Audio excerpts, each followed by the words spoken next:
Meron na siyang standby na 230. So dito dapat, ito mga dads na tayo check na isang couple, floor mounted. Non-inverter siya mga dads. Kaya ang problema, hindi siya lumalamig. Base doon sa tiningin namin sa kahapon, yung outdoor niya, hindi umaandar. Ayan. Medyo luma na rin. Tapos ayun yung ano niya, medyo marami na siya yupi. Pero dito mabilis pa naman. Okay pa. Tatanggalin natin. So dito ako nang check natin yung supply niya. Kung meron siya supply. Tester.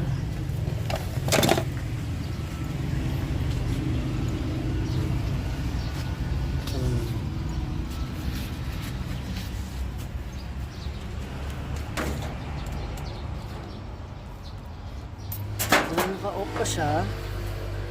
Ayan. Sa bolts tayo. Ito yung mga kasama.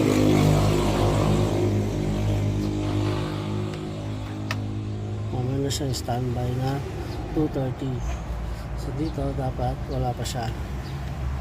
Ang 0. Ito yung sa coil na. Ang 0 pa lang. Kasi isa pa lang yung may supply ito. Itong white. Yung A1. So buksan natin. Buksan natin. Try natin siyang pahantaran mga dads. May supply siya. On. Tinunog ya? So tumunog, ibig sabihin nag-click yung ano natin. Pero hindi umaandar yung ano, saka yan. More piston type pa siya. Video na siya. Jam. So tulad kanina, yung siya supply dito 30. Tapos yung coil niya meron na. Dapat meron na rin siya dito. Kaso wala pa rin. Ibig sabihin sila to. Tapos maririnig mo magbabibrate siya. Medyo sunod na rin tong ano natin. Lapit na yun. Medyo sunod na rin ang capacitor natin. Papatay lang natin.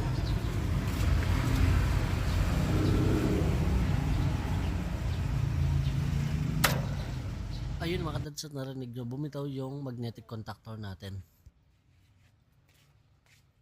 Ito mo ganyan.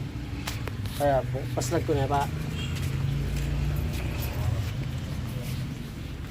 Kasi hindi lang natin, kasi hindi namin alam yung breaker.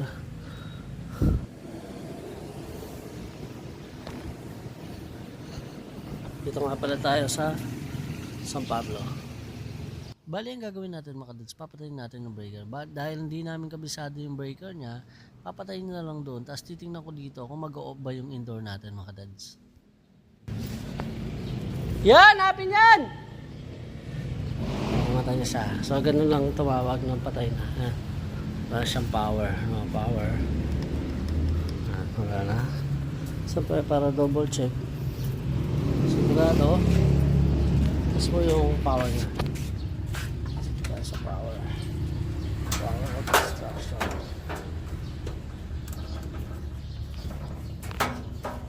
For sure. Ano natin tanggalin.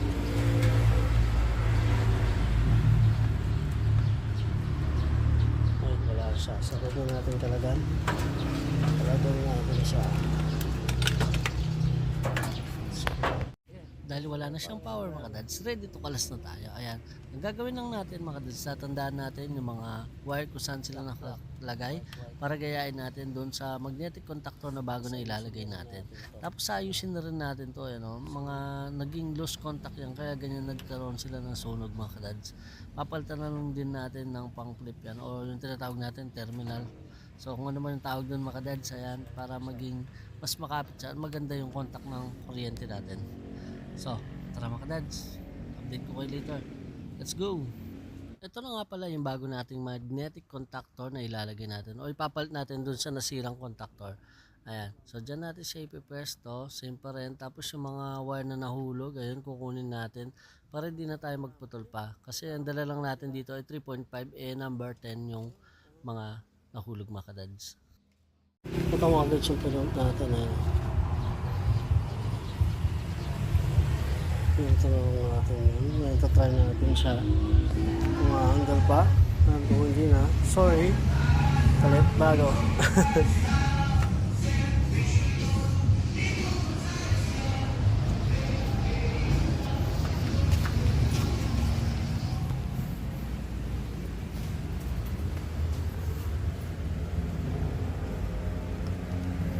Wala pa.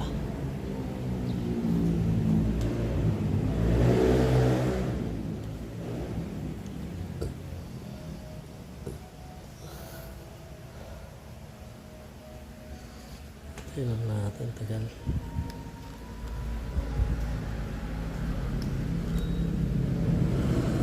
Subukan natin. Tingnan siya. Ayun mga kadads, nagkaroon na o nabuksan na yung breaker natin. Dito rin pala si Brother Dex. Ayan. So hintayin na lang natin umandar. So sa ngayon po hindi pa nagko-contact yung magnetic contactor niya. Ano, hindi pa nakalubog yung sa gitna niya. Ito. Pag nag-contact yan mga kadads, dapat lulubog yang sa gitna niya na itim yun. Ibig sabihin nagko-contact na siya or nagpasa na yung supply niya doon sa input to output mga kadads.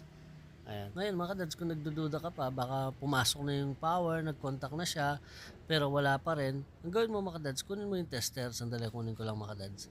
Ayan. Tapos, ang i-check natin dito, yung coil niya mga kadads, yung A1 saka A2. Kung may supply na siya ng 230 volts, kapag meron na siya, ibig sabihin, dapat may output na tayo. Doon i-check natin siya. Sa ngayon mga kadads, wala pa siya. 0.7 yung coil natin, yung A1 saka A2. Pag ayun meron tayong input na 239, ibig sabihin wala pa siyang nilalabas na power dito sa output natin mga kadads. Pag mga digital mga ganyan, kahit mapa split type o window type, maghihintay tayo ng 3 to 5 minutes bago umandar yung outdoor natin or magbigay ng signal yung indoor papuntang outdoor mga kadads. Ikinat ko na yung video natin mga kadads para hindi masyadong mahaba yung video natin mga kadads. Finally mga kadads, tumandar na siya. Ngayon ito yung yung magnetic contactor na papakita ko lang. Ayan, na yung sinasabi kong itim kanina, yung sa gitna, ayan napansin nyo mga kadads na lumubog na siya. Ayan yung pinakagitna niya na itim. Ibig sabihin mga kadads, yung power niya, nag-contact na yung input saka output. Kaya meron na tayo supply na nagpa-under sa fan motor natin saka sa compressor. Ngayon pagkatapos ang gagawin natin, i-check na natin sa loob kung may lamig pa ba siya or wala na. Tara mga kadads, pasok tayo. Let's go!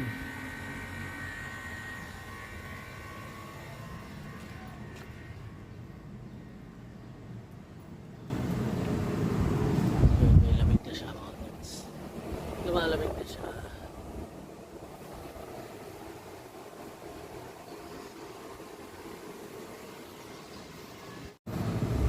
Ayun mga dads, at malamig na siya. Ayan Ramdaman na natin yung lamig niya. Ngayon, kapag mga ganun, pag mga non-inverter, mataas na sila, mga 2.5 or tanner na, naka-magnetic contactor na sila. Ngayon, ang gagawin mo, kung gusto mo malaman kung okay yung magnetic contactor, check mo yung input ng supply, tapos yung coil niya, yung A1 saka A2, tapos yung output. Kapag walang output, may power yung A1, A2, ibig sabihin, sira na yung contactor mo. Hindi na sila nagpo-contact. May nare-repair pa naman or nagagawa ng paraan, nililiya yung contact. Pero mas better na palitan mo na lang, magkano lang naman, at sigurado ka pa, wala kang back job mga kadads. Tara, pakita muna natin kay Pastora kung okay na ba. Let's go! Okay na siya mga dads, lumalamig na. So, ito na siya. Magdala ng compressor. Tapos, ayun din yun. Sira. Tagal na rin ito mga dads. Kaya ka na. Balik lang natin ito sa customer. Mga dads, ayun, kapag nagpapalit tayo ng mga parts, make sure na ibalik natin sa mga customer na sila para kung sakali man ayan, kailangan nila or halimbawa may nasira uli, hindi tayo makontak, tumawag na ibang technician, malaman nila kung ano yung ginawa natin na dati, lalo kapag troubleshoot. So para may idea yung technician na susunod sa atin. So salamat mga dads, see you in my next video. God bless!